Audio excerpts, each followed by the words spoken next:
Question d'assaut. Le podcast par et pour les assos.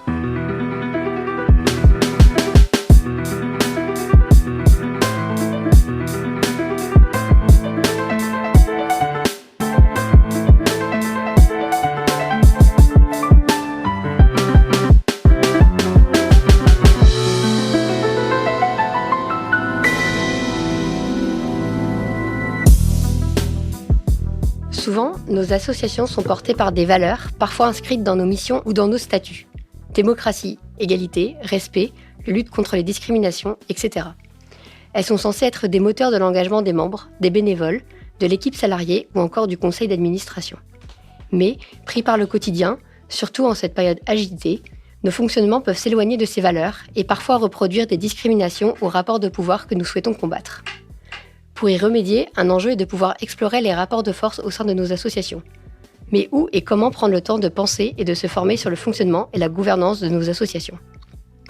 C'est cette douloureuse et épineuse question que nous vous proposons d'aborder dans ce 29e épisode de Question d'assaut, le podcast par et pour les associations. Et pour cette thématique, nous sommes reçus par Alice et Héloïse de l'association Brûlante. Bonjour Alice, bonjour Héloïse. Bonjour.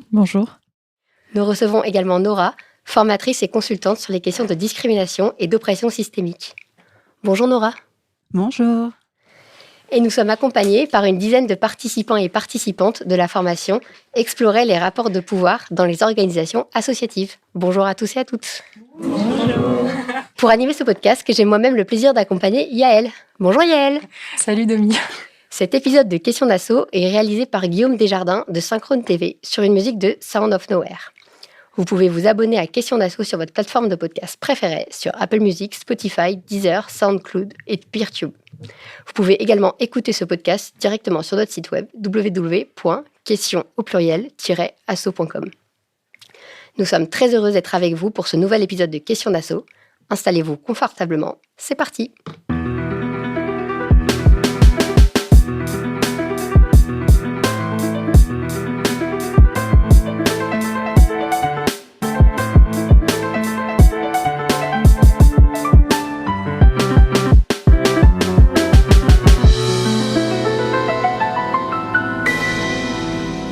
Merci Domi. Alors aujourd'hui, c'est un peu particulier. D'ailleurs, tu l'as pas dit, on est le 29e épisode, mais on est surtout le premier épisode de la 4e saison et donc on change nos habitudes pour 2026. L'idée aujourd'hui, c'est qu'en fait, on est à une formation et donc, on n'est pas accueillis comme d'habitude. Donc, la formation, tu l'as dit, c'est explorer les rapports de pouvoir dans les organisations associatives. C'est organisé par l'association Brûlante, donc qui va se présenter juste après et co-animé par Nora, qui va aussi un peu se présenter tout à l'heure. Et au cours de l'épisode, vous entendrez donc Héloïse et Alice de l'association. Nora, qui nous apportera un éclairage scientifique, associatif, militant, tout en même temps.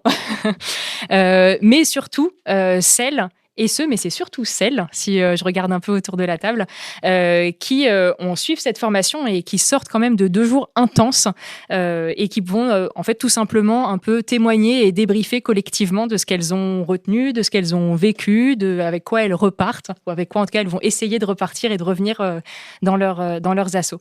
Alors soyez pas surpris si vous entendez des bruits de chaises, des passages de micro, des câbles. Voilà, on va essayer de faire ça le plus propre possible. Désolé Guillaume qui va devoir lisser tout ça au montage. Mais voilà, c'est le jeu, on teste et si ça marche, on essaiera peut-être d'en refaire d'autres. En tout cas, avant de plonger peut-être dans le cœur du sujet, on aimerait prendre un temps avec quand même Héloïse et Alice, donc de l'association Brûlante, pour vous connaître un petit peu mieux l'asso et surtout avoir un peu le contexte de cette journée de formation. Domi, je te laisse prendre la parole. Oui, on va bousculer un peu la carte d'identité habituelle de Question d'assaut. Donc Héloïse, Alice, est-ce que vous pourriez commencer par nous décrire l'activité de Brûlante ? Qu'est-ce que vous faites ? Eh bien, du coup, je suis Héloïse, cofondatrice et co-directrice de l'association.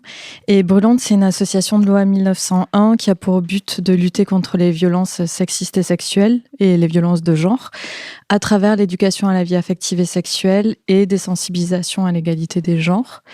Et dans nos activités, on propose à la fois des actions de sensibilisation, des formations pour les professionnels, pour qu'ils deviennent relais de cette éducation, des événements grand public et surtout on fait du matériel pédagogique qui est libre de droit, libre d'accès sur notre site internet.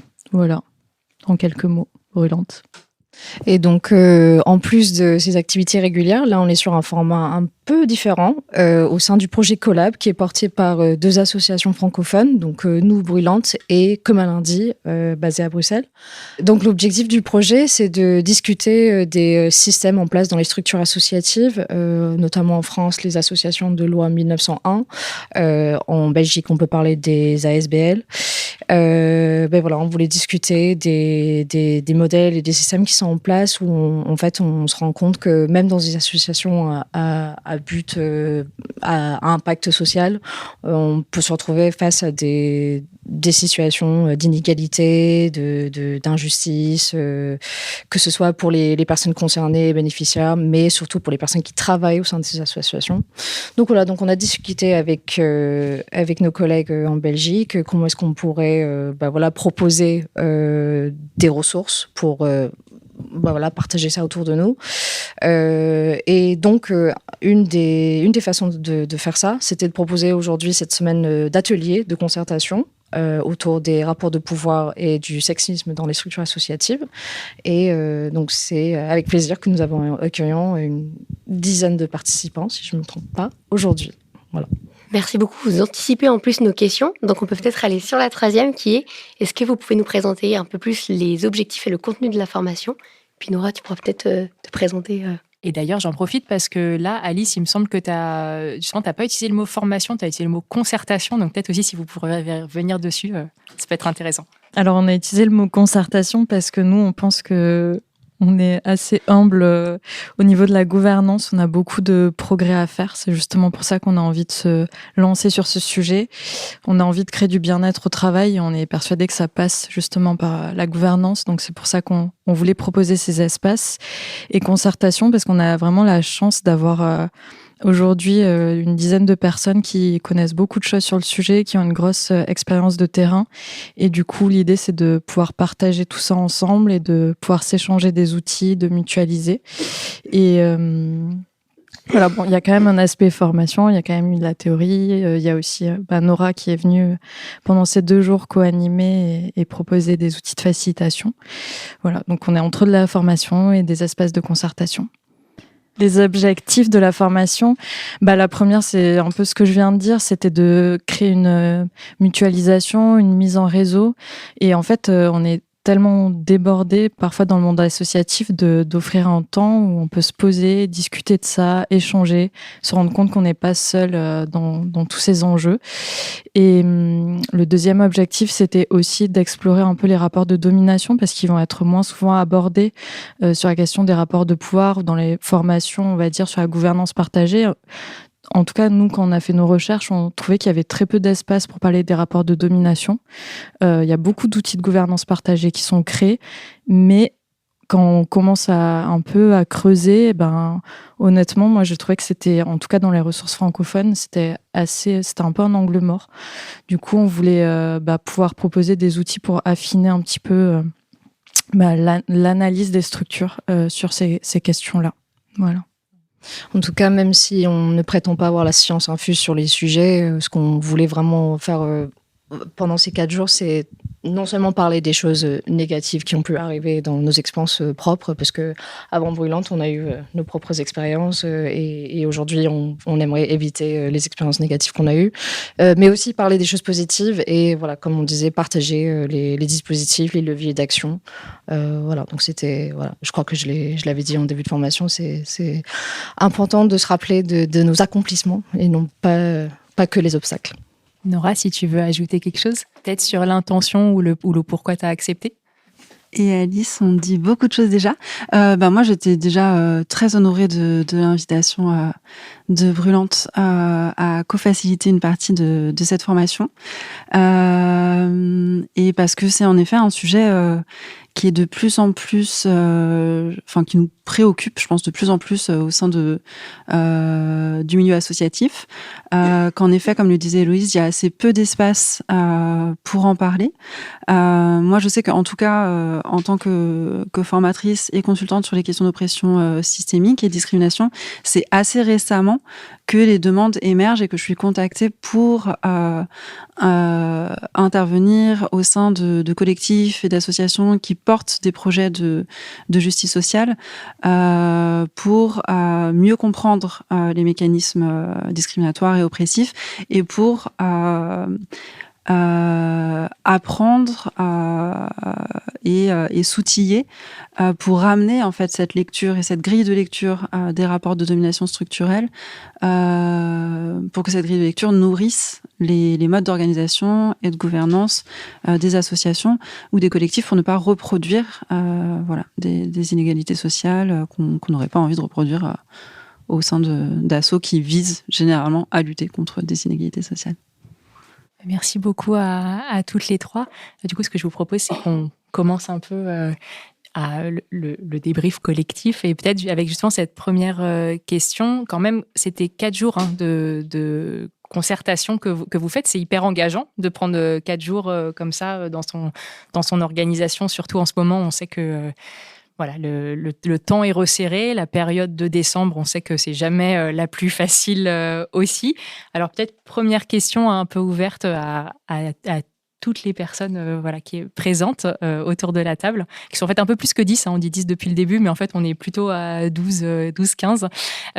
Tout simplement, qu'est-ce qui a fait que vous vous êtes dit que cette formation, elle était intéressante pour vous, et comment vous avez entendu parler et comment vous êtes lancé dans l'aventure?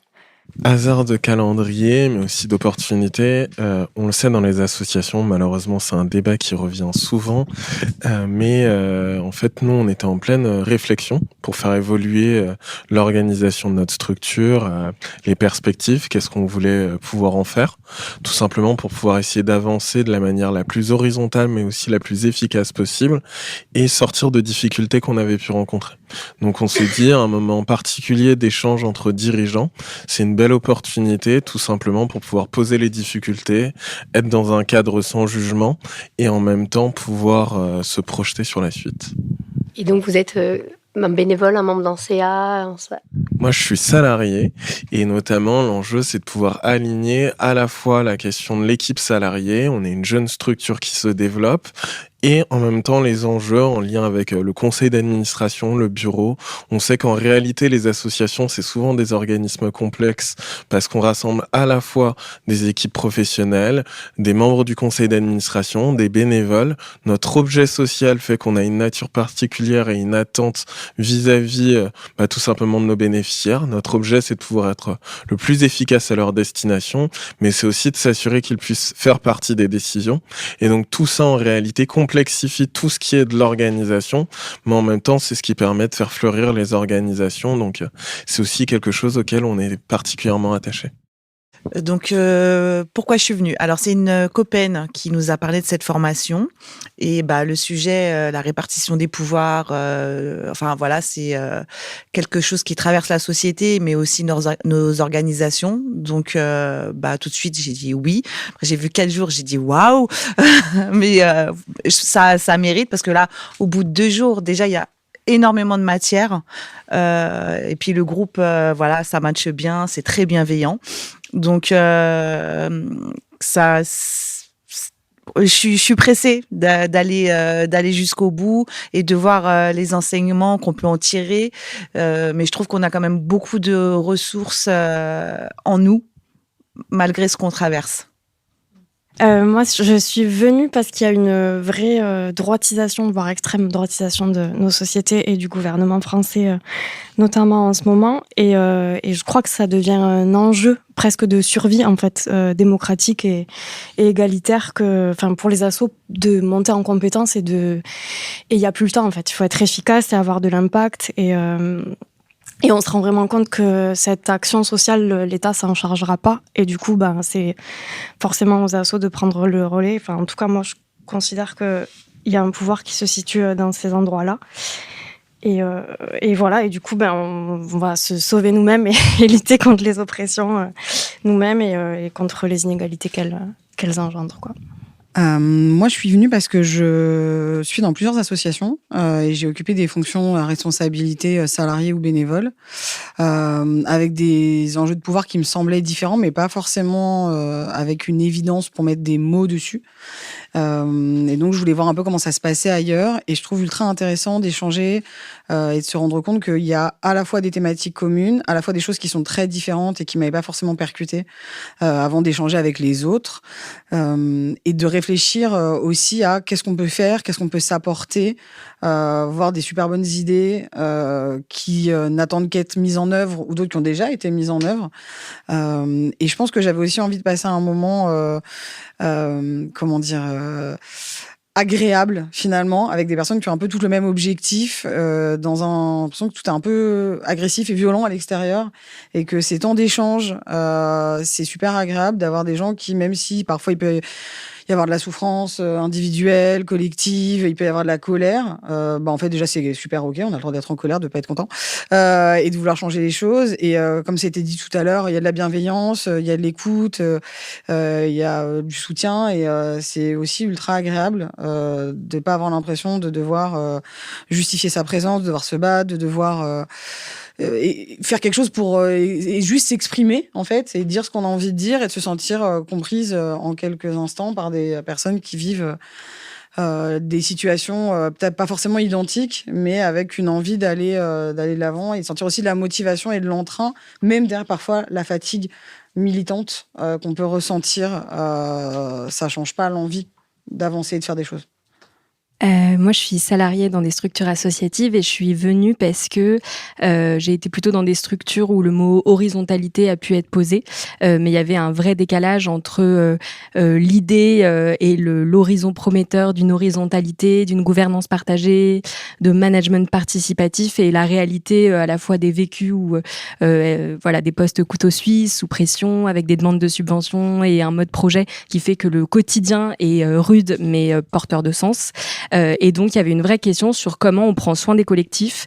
Et à un moment, j'en suis arrivée à plus une question paradoxale qui était là, pourquoi dans des structures horizontales, on reproduit les inégalités, mais presque de façon plus forte, parce qu'elles sont pas nommées. Donc moi, je dirais que prendre 4 jours pour nommer, c'est vraiment nécessaire parce que à la fois on n'a pas les mots, c'est difficile aussi de nommer dans notre contexte actuel, mais donc voilà, prendre là le temps de nommer les réalités, de nous aussi nommer ce qui a été vécu, ça fait vraiment du bien pour retrouver un peu d'espoir et pouvoir avoir des actions collectives, car la delphité est possible.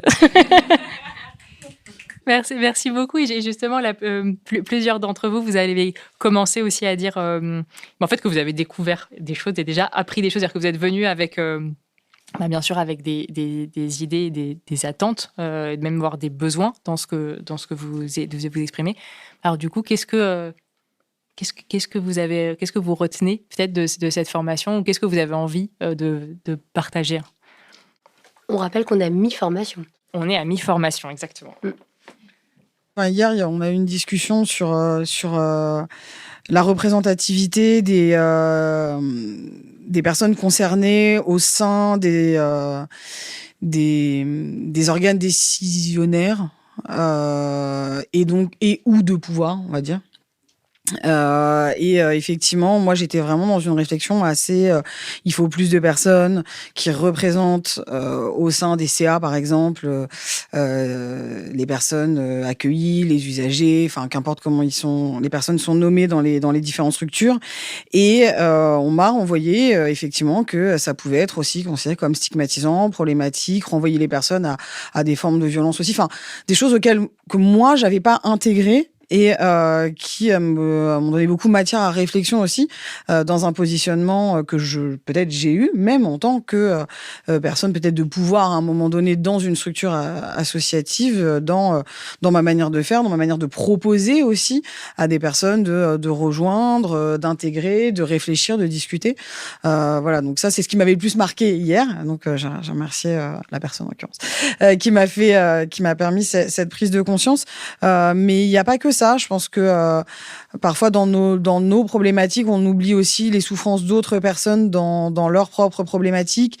On est très concentré sur ce qui va pas chez nous et c'est intéressant. C'est pas que ça fait du bien, c'est pas genre on se dit on se sent moins seul, mais se rendre compte que il y en a qui ont par exemple qui ont dit tant pis, moi je lâche l'affaire, ça me saoule, j'arrête, je pars et je vais pas arrêter mon militantisme, je vais juste le vivre autrement.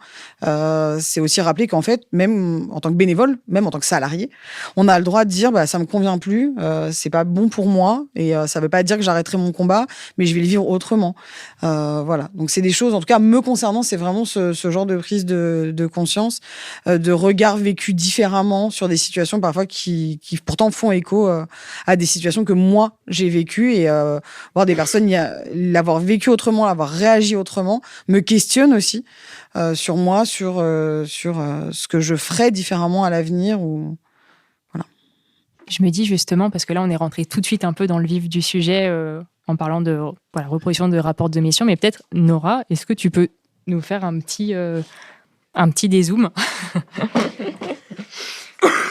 sur en fait c'est quoi quand on parle de rapport de domination, c'est quoi limite le spectre, je sais pas s'il faut le dire comme ça, mais genre qu'est-ce que ça peut englober, parce que je pense comme tu disais qu'on a peut-être on le voit d'une fenêtre, mais alors quand on parle de rapport de domination, en fait on parle de rapport d'hégémonie sociale, culturelle et politique de certaines catégories sociales sur d'autres au sein de notre société. Peut-être avant de décrire ou de décliner différents rapports de domination qui structurent nos sociétés, peut-être parler d'oppression systémique. Quand on parle d'oppression systémique, et c'est ce qu'on a vu dans les éléments de langage qu'on a tenté de partager hier, il y a deux aspects importants à prendre en compte. C'est des déséquilibres socio-économiques qui se sont construits historiquement au fil des siècles, et de plusieurs siècles, et sont des pratiques à la fois individuelles et collectives, volontaires ou non, qui reproduisent ces déséquilibres socio-économiques.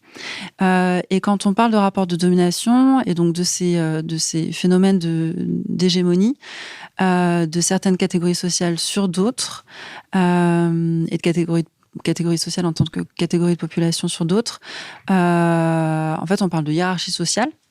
Donc aujourd'hui, il y a un consensus, notamment dans les milieux académiques et militants, que ces hiérarchies sociales, en fait, elles structurent nos sociétés à toutes les échelles de nos vies, c'est-à-dire à tous les âges de nos vies, mais aussi dans tous les espaces sociaux qu'on traverse au cours de notre trajectoire de vie.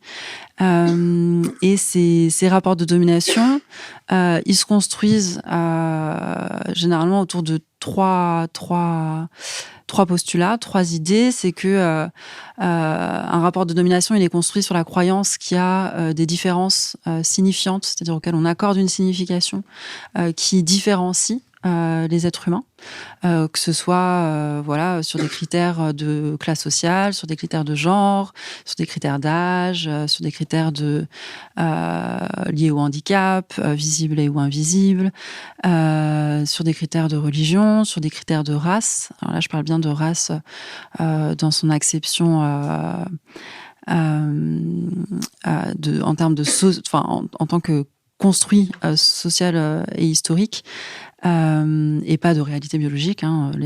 Les sciences nous ont bien démontré qu'il n'existe pas de race biologique au sein de l'espèce humaine, mais c'est un construit social et historique qui continue d'impacter les vies des personnes racisées, c'est-à-dire qu'ils subissent le préjudice lié à la racialisation des rapports sociaux, donc à la catégorisation raciale des êtres humains.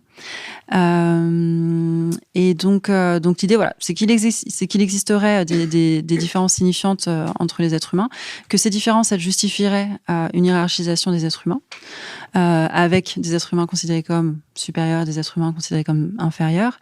Et ces rapports de domination, ils s'exercent par le biais du pouvoir qui organise la société de manière à avantager de manière systématique les personnes considérées comme inférieures et à désavantager de manière systématique les personnes considérées comme inférieures. Et du coup, on a nommé plusieurs rapports de domination.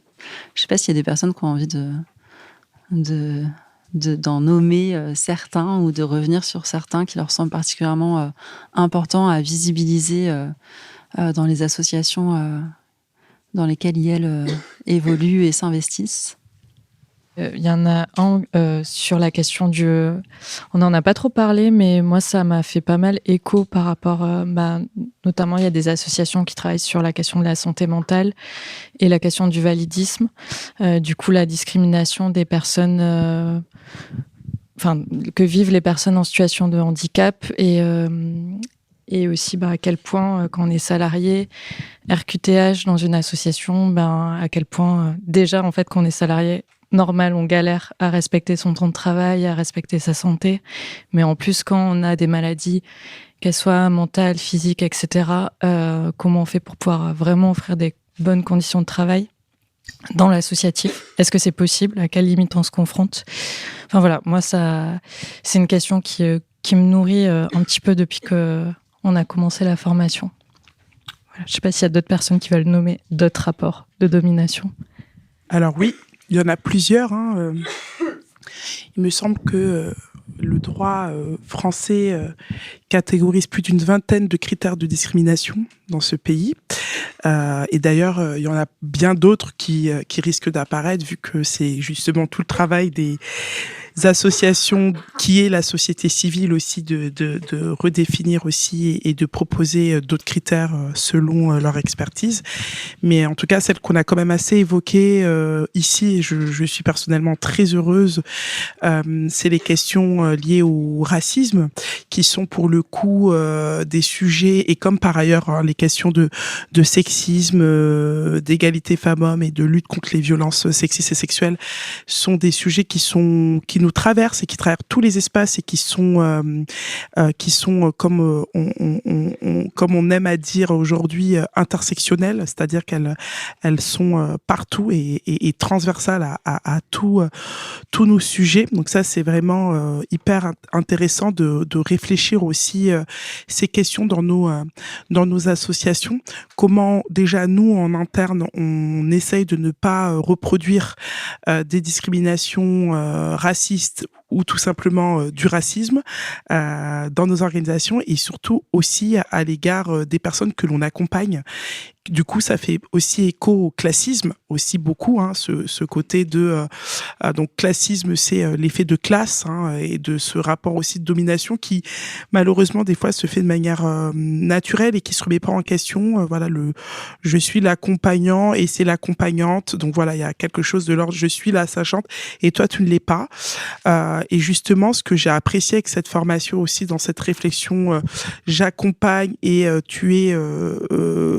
la personne qui reçoit, c'est qu'au final, et c'est ce que je pense que beaucoup d'entre nous on connaît par la théorie, c'est tout ce qu'on appelle des pédagogies dites féministes qui partent aussi du principe qu'on est toutes et tous des sachants et des sachantes, qu'on a toutes et toute notre expertise et qu'on a toutes et tous quelque chose à apporter aussi au commun. Donc les bénéficiaires sont autant expertes que les personnes qui accompagnent, et que justement ce sont celles-ci qui apportent ensuite l'expertise aux sachantes. Et du coup, dans les réflexions qu'on a pu avoir sur les questions de gouvernance, on s'est posé aussi le fait que il est aussi d'une importance capitale, après à réfléchir comment on le met en œuvre pour pouvoir quand même, voilà, prendre des décisions, parce qu'il y a même la question juste de la prise de décision parfois est complexe, mais qu'il est important, voire vital, d'avoir des personnes concernées dans les gouvernances de nos associations, parce qu'elles-mêmes savent ce qu'elles vivent, donc sont les premières à pouvoir nous partager ce qu'elles vivent, et après comment nous, et là je parle de nous, donc en tant que professionnel, donc je parle pas des autres personnes présentes qui sont pas des professionnels. Voilà, comment nous aussi, des fois, en tant que professionnels... Juste pour préciser, quand tu dis professionnel, c'est professionnel qui accompagne des associations. C'est ça, professionnel qui accompagne des associations, mais plutôt au-delà de ça, professionnel salarié. Quand je pensais professionnel, je pensais à salarié du coup, parce que c'est un rapport qui est différent de bénévole à bénévole ou de bénévole à bénéficiaire. Et du coup, comment nous aussi, en tant que professionnels, on peut traduire pour que le message soit entendu par notamment les pouvoirs publics, par les financeurs, les décideuses. Parce que je pense qu'il y a cet enjeu aussi parfois de comment on traduit aussi des violences vécues en politique publique, quand même. Je rigole, hein, parce que voilà, moi, je rigole, mais c'est hyper important de voilà comment on traduit aussi des vécus en politique publique, parce que l'objectif, en tout cas à mon sens et à mon niveau, il est là, c'est de transformer notre société pour une société plus égalitaire. Mais depuis, je trouve que, et c'est pour ça que je suis toujours positive et très contente de ces espaces, et que ça nous permet aussi de réfléchir et d'aller plus loin et de proposer un autre modèle. Et c'est d'autant plus le travail de la société civile de le faire, aka les associations. Voilà. Pour rejoindre, en fait, c'est lorsqu'il y a des discriminations, lorsqu'elles arrivent, à quel point, en fait, la structure elle-même est fragilisée, voire paralysée, lorsqu'il s'agit de racisme, d'islamophobie. Et donc, toutes ces questions-là qui se sont posées pendant ces 2 jours ont permis, en tant que personne concernée, de me re-questionner, de réaffirmer le fait que l'idée, ce n'est pas de casser des structures ou de faire en sorte que plus rien ne fonctionne, bien au contraire, c'est trouver les moyens pour les autres, car l'idée de me réinvestir dans ces espaces-là, j'avoue, flemme. Pour autant, trouver les moyens pour que les camarades, les bénévoles, car nous sommes tous des bénévoles dans ma structure, pour qu'il y ait une montée, non pas au niveau une montée vers la gouvernance des territoires, des personnes concernées, même si j'en fais pas, pour moi en tout cas, un fait.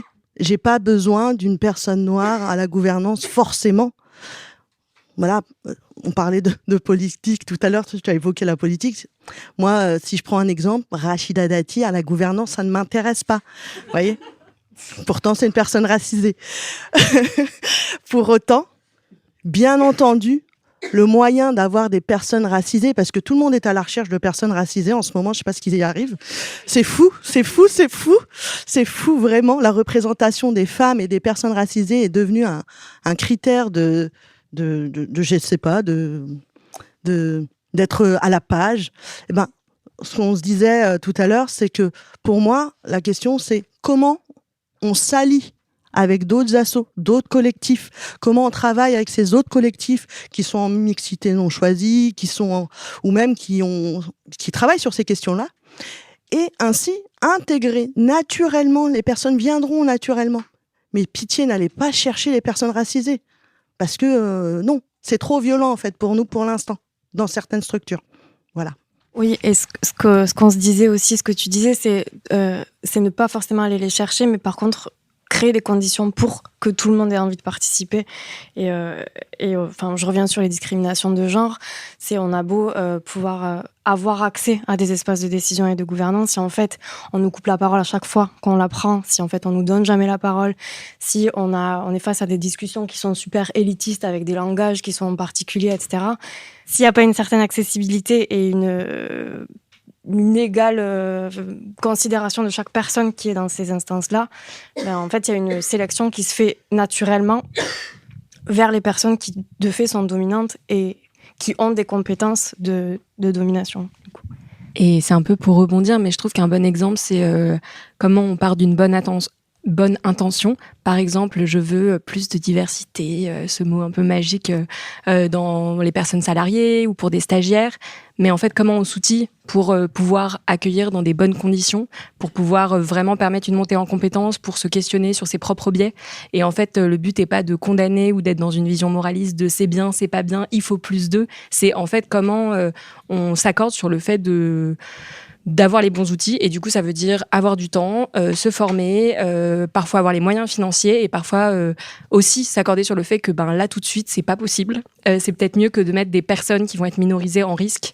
Voilà. Donc, il y a aussi cette question de comment, dans cette volonté de bien faire, parce qu'on est dans un secteur où le sens est important, comment on se questionne vraiment sur nos capacités aussi. Et peut-être que nos capacités individuelles, elles sont pas possible, mais voilà, on peut s'outiller et des espaces comme aujourd'hui, ça permet de s'outiller justement et aussi de se regarder un petit peu le nombril.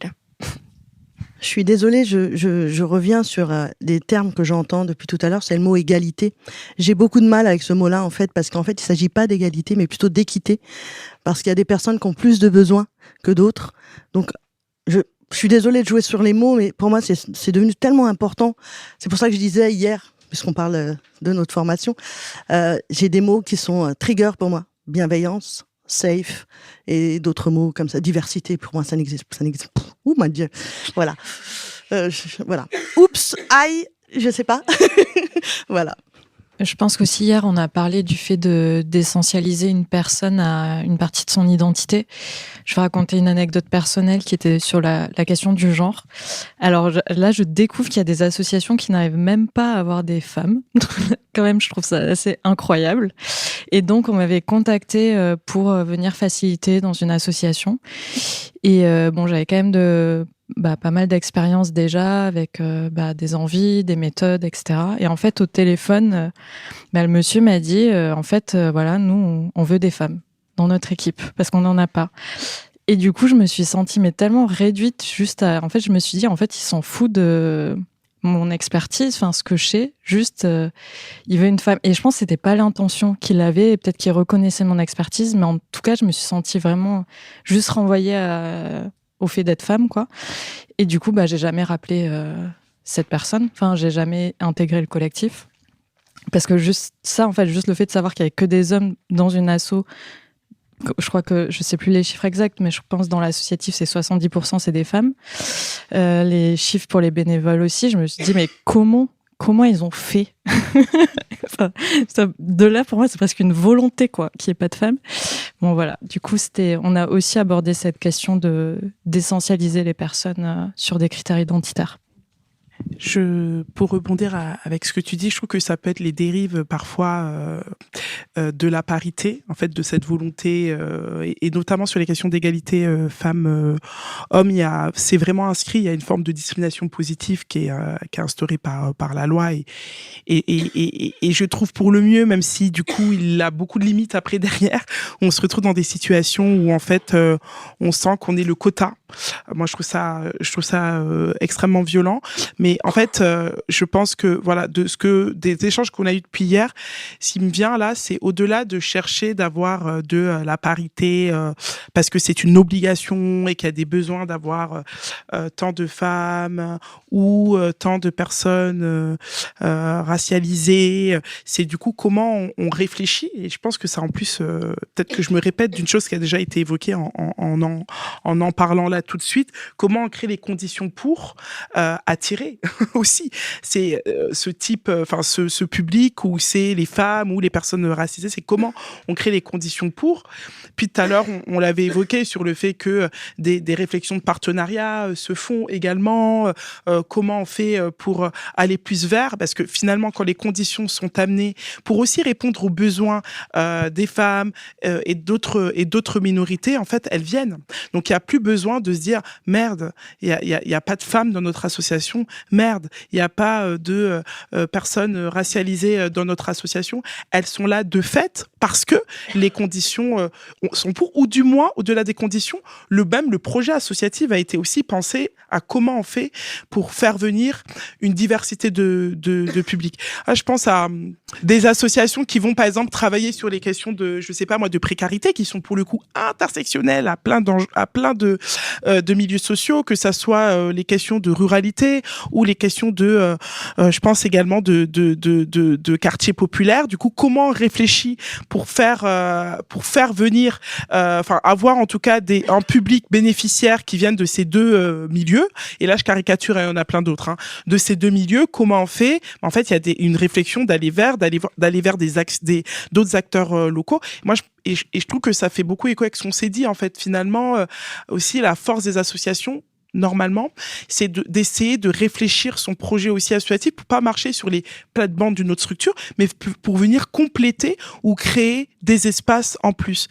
Personnellement, moi, c'est pour ça que je suis trop contente d'être là aujourd'hui de ces espaces, parce qu'ils sont très rares pour les associations d'avoir un espace où, ok, bah oui, c'est certes décembre, c'est la fin d'année, mais tu as une structure associative et féministe en plus, donc on adore, qui dit, on va prendre 4 jours pour pouvoir réfléchir sur les questions. Et en fait, finalement, elle vient compléter le travail que nous, on porte également en tant qu'association, qui a pour projet de transformer la société. Donc, c'est comment on vient créer comment on est en complémentaire et pas en surplus d'autres associations, et comment on travaille ensemble, parce que cet espace, et comme tu l'as super bien présenté tout à l'heure, je trouve, elle a aussi cette force, c'est qu'elle nous permet aussi en tant qu'association de nous rencontrer, ensuite de pourquoi pas réfléchir à des projets aussi ensemble, hein, mine de rien, elle a aussi cette force-là, donc voilà.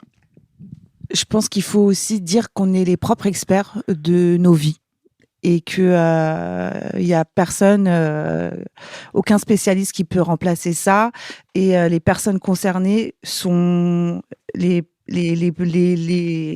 comment, je sais pas comment le dire, mais c'est elles qui agissent pour elles, en fait. Enfin, voilà, c'est mal exprimé, mais voilà, on est les experts de nos propres vies, et s'appuyer sur des associations qui sont spécialistes, plutôt que de faire à la place d'eux ou mal faire. Je pense que c'est s'allier avec des associations ou des organisations qui ont l'habitude d'eux. Je pense que c'est pas mal aussi. Voilà. Alors, je vais prendre un peu le contre-pied sur la question de la parité et l'égalité. Mais en même temps, c'est normal, on a des assos, on a toujours des visions qui se complètent, mais qui différencient parfois légèrement en réalité. Mais moi, je pense, et notamment quand on regarde les chiffres, la parité, c'est pas suffisant, mais c'est plus que nécessaire. C'est-à-dire que avant la parité, dans la politique, dans un certain nombre d'institutions, ce qu'on voyait, c'est qu'il y avait pas beaucoup de femmes. Alors non, il y a toujours pas beaucoup de femmes, pas encore assez, et elles sont encore cantonnées à certains rôles, mais entre guillemets, ça a fait reculer le plafond de verre. Il n'a pas explosé, parce que la parité, la question des chiffres, la question des quotas, quand on regarde ce qui se passe à travers le monde, au-delà de la France et ainsi de suite, elle renvoie quand même à une réalité, c'est que si, entre guillemets, on n'impose pas la présence de personnes minorisées, les personnes ne sont pas là. Alors, ce n'est pas suffisant, et je trouve qu'il y a toujours une étude que moi je trouve qui est très parlante. C'est une étude qui a été faite par le CSA sur la représentation des personnes minorisées socialement dans les médias. Et ce qu'on s'aperçoit, c'est que la majorité des personnes racisées qui apparaissent à la télé, elles viennent des États-Unis. En fait, dans 80% des séries télévisuelles françaises, en fait, on n'existe quasiment pas. On existe principalement autour de rôles très archétypés, c'est-à-dire le voleur. Je peux prendre un exemple de série, par exemple, que tout le monde adore. Moi, je l'ai adoré, mais à un moment, je me suis posé des questions. Tu regardes, par exemple, la série 10%, les personnes racisées, elles sont soit problématiques parce qu'elles sont violentes, soit elles sont à l'accueil. Et effectivement, c'est une série parmi tant d'autres. Je pourrais prendre l'exemple de nombreuses séries télévisuelles où, en fait, la question des quotas, elle est fondamentalement liée à la question, en fait, de à quel moment on essaye de faire de la place. Alors, c'est jamais suffisant parce que, par ailleurs, bref, il y a toujours des manières de contourner les quotas et toujours des manières de s'en sortir. Là, il suffit de regarder, par exemple, sur les questions financières à l'Assemblée nationale, ce sont principalement des hommes qui discutent du budget. Mais, en tout cas, je pense que c'est important de tirer le fil parce que, en fait, des fois, faut mettre le pied dans la porte. Alors, c'est pas suffisant pour passer, mais des fois, il y a quelques personnes qui se faufilent et après, on peut casser la porte en entier. Et je trouve qu'il faut qu'on a besoin de pouvoir à la fois critiquer le système et à la fois en profiter de temps en temps. Et je trouve que c'est important en tant que tel, en termes d'association, de se dire à chaque fois, est-ce qu'on fait de la place à tout le monde ? Alors, c'est pas parce qu'on se pose la question de pourquoi est-ce qu'on fait de la place, est-ce qu'on a envie qu'on va réellement faire de la place, parce qu'en réalité, moi je le dis souvent, mais c'est pas parce qu'on dit qu'on va parler de jeunes des quartiers ou de jeunes en situation de précarité ou de personnes racisées et ainsi de suite que les gens vont rentrer et passer le pas de la porte. Mais en réalité, la première question, moi je trouve qui est toujours très vraie, c'est en fait, est-ce que ce qu'on leur raconte les intéresse? Et en règle générale, si ça les intéresse pas, c'est qu'on parle mal du problème ou qu'on s'adresse mal à la personne. Parce que c'est bête et méchant, quand quelque chose nous intéresse, on a envie de s'investir. C'est pas vrai que des personnes minorisées n'ont pas envie de s'investir dans les associations, en politique, en matière de santé ou autre. Par contre, c'est la façon dont on parle du sujet, c'est la façon dont en réalité on dit qu'on ouvre la porte, mais en réalité on la ferme devant la porte des gens parce que malgré tout, on a du mal à céder le pouvoir, qui explique toutes ces difficultés et qui doivent en permanence nous interroger en tant qu'association en termes de, entre guillemets, d'acteurs du lien social. Juste pour revenir sur la formation, en fait, la question de gouvernance, c'est comment, quand il y a une difficulté ou même avant les difficultés pour anticiper les risques, parlons entreprise, quels sont les facteurs organisationnels qui amènent justement aux oppressions et au mal-être, à la souffrance par le travail, etc., etc. Et j'ai une copine qui dit une phrase par rapport à la représentativité que j'adore beaucoup, qui est « Ok, pour casser le plafond de verre, mais c'est compliqué quand le plancher est collant. » Voilà. Donc, c'était cette petite phrase que je voulais lui mettre dans ce podcast parce que je la trouve très représentative de la réalité. En vous écoutant, ça me fait penser, alors là, plutôt côté politique publique, mais vous avez donné des exemples aussi.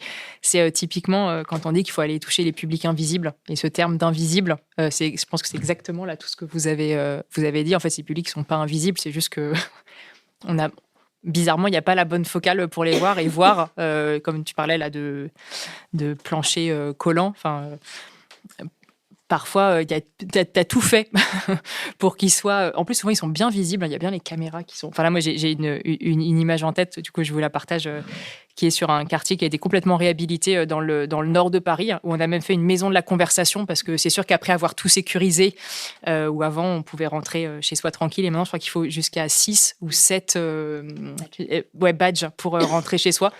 Mais du coup, on a mis une maison de la conversation pour recréer du lien social.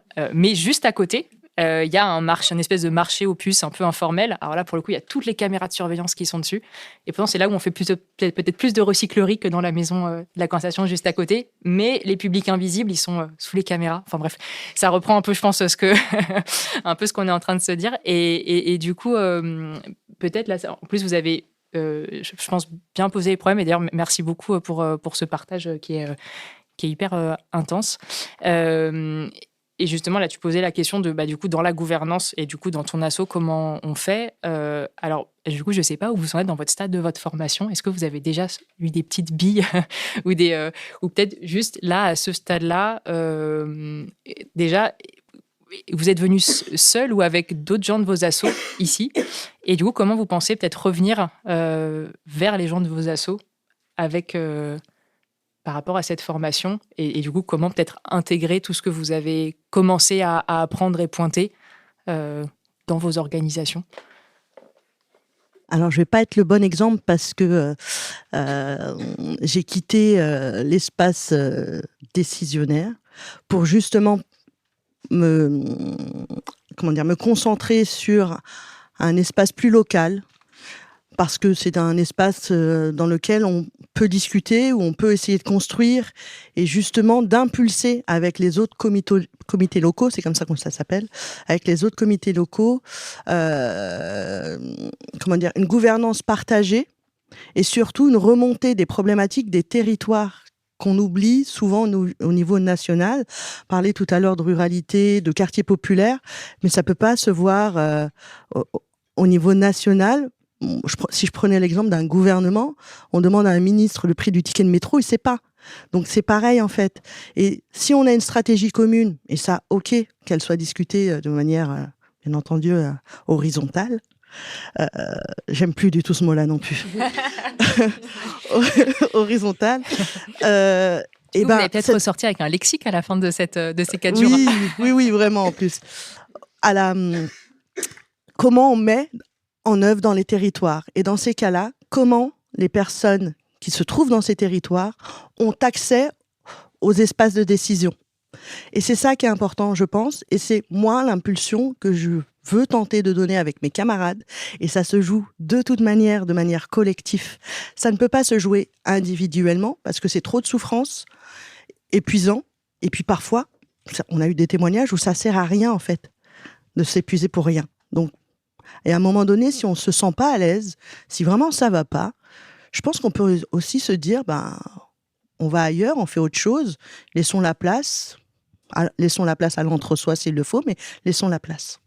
Moi, je me suis dit que j'allais faire venir les brûlantes et cette formation directement au cœur. Peut-être pour compléter, vous êtes venu de votre propre initiative ou porté par votre association. C'était votre demande, celle de votre association? Alors, pour répondre à la première question sur qu'est-ce qu'on va mettre en place aussi, je trouve que cette formation, ça fait que 2 jours, certes, mais c'est déjà extrêmement riche avec plein d'outils qu'on peut mettre en place et des réflexions qu'on peut avoir. Et notamment, moi, j'ai bien aimé le fait qu'on parle de manière située et les oppressions qu'on peut vivre aussi de manière située selon quelle place on a dans la structure. Et je pense déjà, ça sera la première chose avec laquelle je vais partir. Comment, en fait, dans nos équipes, on va se caler un temps qui, par ailleurs, c'est une instance que nous, on a et qui nous a accordé, qui est le CSE. Donc, c'est une superbe instance qui nous permet de réfléchir à ça.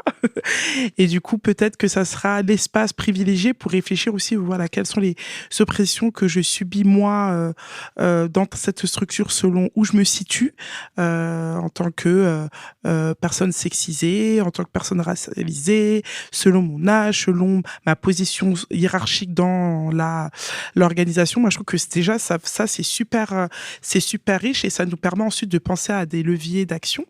Et cet après-midi, j'ai trouvé ça hyper riche aussi. C'est vraiment un outil un peu de réflexion. On a posé un peu au regard de toutes les discussions qu'on a pu avoir. On a un peu soulevé des grosses thématiques comme les répartitions du pouvoir dans nos organisations, la reconnaissance et l'implication des personnes concernées dont on a parlé tout à l'heure, les questions également de transparence et circulation de l'information. Enfin, je pense que, en plus, en le redisant, je pense que c'est vraiment des sujets qui sont universels au mode d'organisation associative, mais même au mode d'organisation de manière générale. Et à ces questions-là, on a mis un point, moi, qui me paraît hyper intéressant, c'est quelles sont les conditions de réussite pour sortir de ces dynamiques d'oppression, et aussi quelles sont du coup les actions qu'on peut mettre en place. Et ça, concrètement, cet atelier, je pense que c'est quelque chose qu'on pourra réanimer en interne. Moi, je suis présente parce que c'est une volonté aussi du CSE, du coup de l'association des équipes salariées, de réfléchir sur les effets de pouvoir dans les associations, surtout parce qu'on est une association qui se présente comme étant qui est féministe et qui s'est bien rendu compte qu'on était féministe quand à destination des personnes à l'extérieur, mais en notre sein, on n'avait pas forcément des pratiques très féministes ou très égalitaires, et que du coup, il avait un intérêt à que on soit exemplaire. En tout cas, essayer d'être exemplaire. Du coup, c'était aussi une volonté aussi d'autres publics avec qui je suis en relation, que j'accompagne, et qui sont les premières à me faire remonter que les questions de gouvernance inclusive, comme tu l'as présenté, Nora, c'est vraiment une demande. Alors, j'ai reçu plusieurs demandes de structures me disant on aimerait vraiment travailler sur des gouvernances plus inclusives à l'image de ce que l'on essaye de renvoyer dans la société, et pour être intouchable. Et au-delà d'être intouchable, c'est aussi comment, avec ce type de gouvernance, on prend soin de nos équipes, parce que aussi dans cette volonté féministe, normalement, il y a la notion de care, de soin. On voulait faire un zoom aussi sur les territoires ruraux, parce qu'on s'est posé la question tout à l'heure sur l'impact par rapport au public cible et aux personnes bénéficiaires à qui étaient représentées dans les sphères décisionnaires.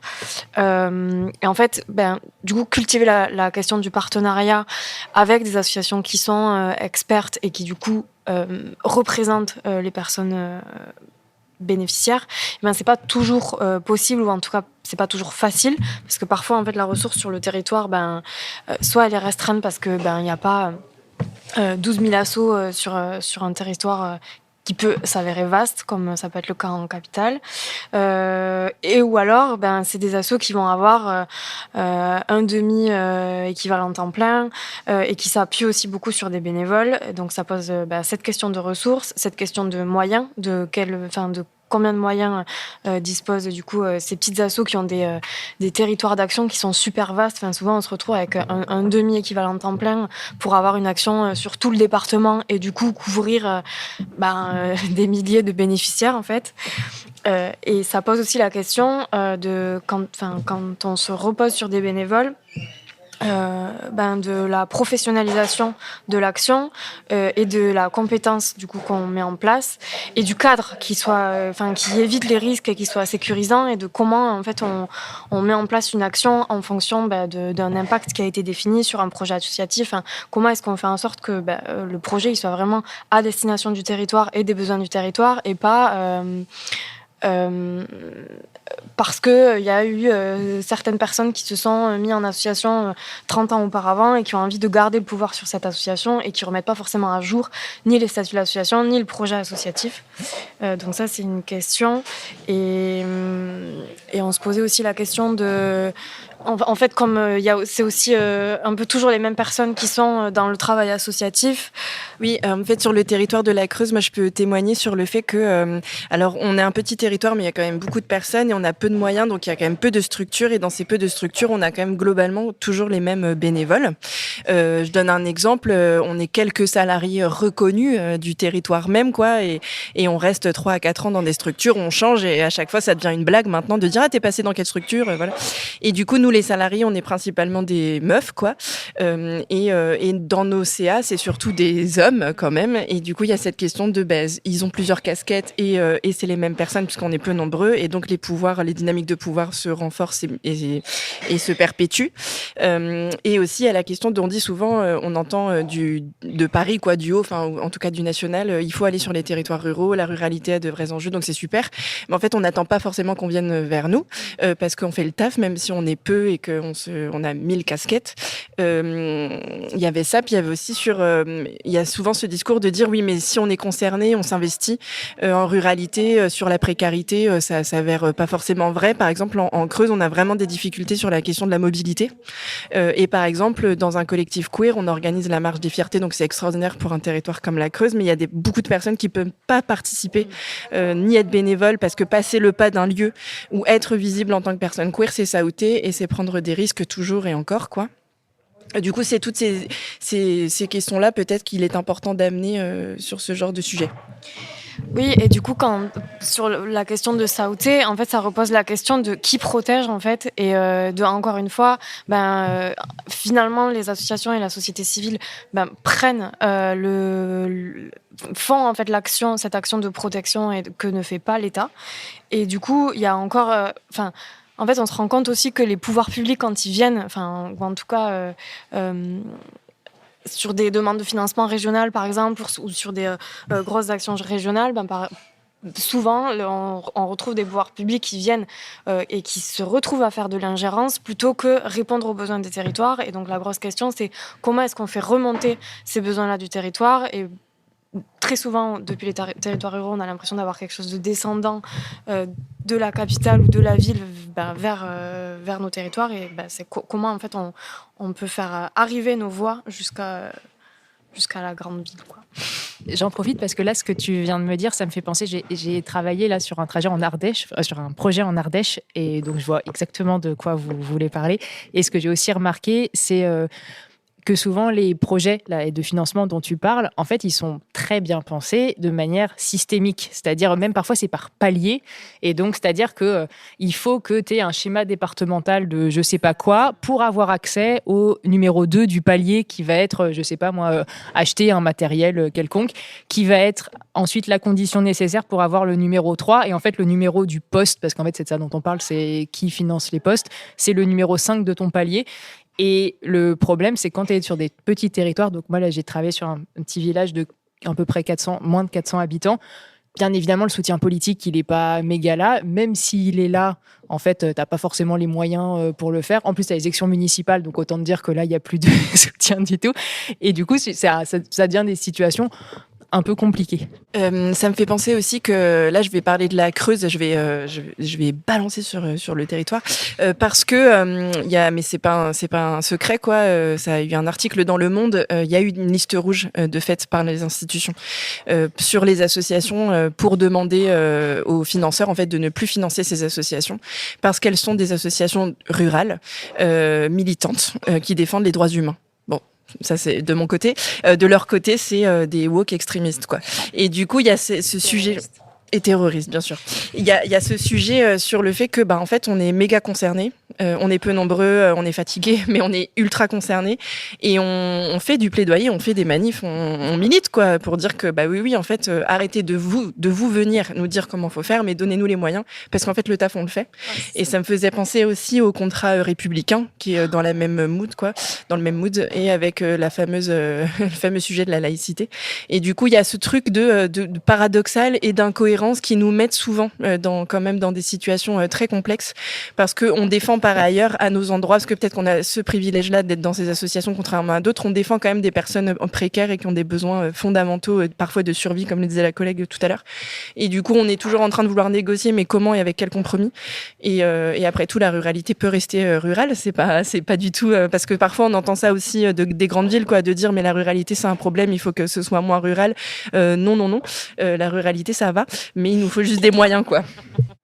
Merci à toutes vraiment pour ce partage et pour aussi avoir accepté qu'on suive un petit bout de cette formation, concertation, discussion avec vous. C'était hyper intense. J'ai vraiment l'intuition et le sentiment qu'on a juste, on parlait de plancher, soulevé un bout du tapis sur tous ces sujets. Comme on le disait, ça tombe bien, cet épisode est le premier de la 4e saison. Donc voilà, peut-être ça c'est l'occasion de le décliner et d'approfondir toutes ces questions dans de prochains épisodes toutes ensemble. En tout cas, merci à vous de nous avoir écoutés. On espère que cet épisode vous aura été utile et que vous aurez pris plaisir à l'écouter, au moins qu'il vous aidera à vous poser peut-être des bonnes questions et d'initier les discussions au sein de vos structures. Et bien entendu, comme d'habitude, si nos discussions ont pu faire écho à des situations que vous avez pu vivre ou dont vous avez entendu parler ou que vous connaissez, on vous invite chaleureusement à nous le dire et à nous envoyer vos témoignages à l'adresse mail hello@question-asso.com que vous retrouverez dans la discussion de cet épisode et on sera ravis de vous répondre et de co-construire un épisode avec vous. Donc pour rappel, vous pouvez nous suivre sur notre plateforme de podcast, sur votre plateforme de podcast préférée, sur SoundCloud, Spotify, Deezer, Apple Music ou Peertube. Vous pouvez également vous abonner à notre newsletter pour ne manquer aucun épisode et vous retrouverez toutes les informations, les liens et les ressources, ça qu'on n'a pas forcément partagé beaucoup, mais on va, on compte sur vous autour de la table pour nous en envoyer et on les ajoutera à l'épisode pour creuser un peu le sujet et avoir des premières billes. Cet épisode a été réalisé avec le soutien de la Maïf. Aujourd'hui, c'est Guillaume, comme toujours, Desjardins de Synchrone TV qui a la réalisation et la jolie musique que vous allez entendre maintenant est l'œuvre de Sound of Nowhere. Merci de nous avoir écoutés. Rendez-vous bientôt pour un nouvel épisode de Questions d'Asso.